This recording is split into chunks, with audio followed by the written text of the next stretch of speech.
बिस्मिल्लाहिर्रहमानिर्रहीम। तमाम देखने और सुनने वाले अहबाब को नेचुरल हेल्थ टिप्स में खुश आमदीद। नाज़रीन, आज की वीडियो में मैं आपको एक ऐसे फल के बारे में बताऊंगा जिसके बारे में कहा जाता है कि अल्लाह ताला ने कोई ऐसा नबी मामूर नहीं फरमाया जिसे जन्नत का ये फल ना खिलाया गया हो, क्योंकि ये इंसान की कुव्वत को 40 मर्दों के बराबर करता है, दिल को मजबूत करता है और हार्ट अटैक से महफूज रखता है। इसको खाने वाली ख़वातीन खूबसूरत बच्चे पैदा करती हैं। इसको इस्तेमाल करने का एक ख़ास तरीका है, लेकिन पहले आपको इस फल की हिस्ट्री दीन इस्लाम की रोशनी में बताना ज़रूरी है। आड़ू और सेब से मुशाबा रखने वाला ये फल बही कहलाता है। बही को अरबी में सफ़रे जल कहते हैं।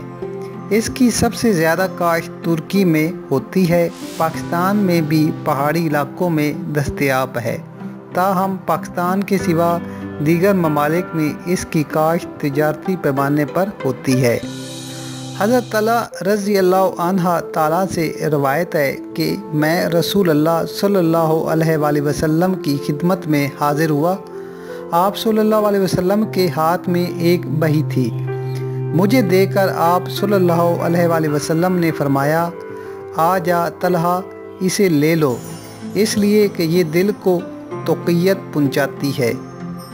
एक और हदीस में रसूल अल्लाह सल्लल्लाहु अलैहि वसल्लम ने फरमाया, अपनी हामला औरतों को बही खिलाया करो, क्योंकि ये दिल की बीमारियों को ठीक करता है और लड़के को असीम पैदा करता है। बही को इस्तेमाल करने का तरीका: बड़ों के लिए 40 ग्राम नाश्ते से पहले और 40 ग्राम रात को सोने से पहले। 12 से 20 साल के बच्चे 20 से 30 ग्राम सुबह शाम इस्तेमाल करें, जबकि छोटे बच्चे 10 से 15 ग्राम दूध में पेस्ट बनाकर खाएं। इंशाअल्लाह ताला आप देखेंगे कि इस तरीका इलाज से आपको मुकम्मल फ़ायदा हासिल होगा। बही का मिजाज बदलता रहता है। मीठी बही मैदा के लिए बहुत मुफीद है और ये ज़्यादा मुतदिल होती है, जबकि तुर्श बही कब्ज़ और खुश्की का बायस बनती है।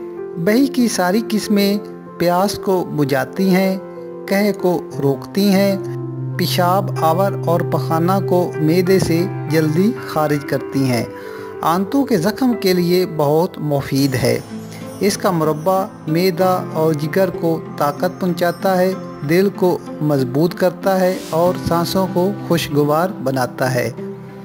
नाज़रीन, अगर वीडियो पसंद आए तो लाइक ज़रूर करें। मज़ीद अच्छी वीडियोस और टिप्स के लिए चैनल सब्सक्राइब करना ना भूलें।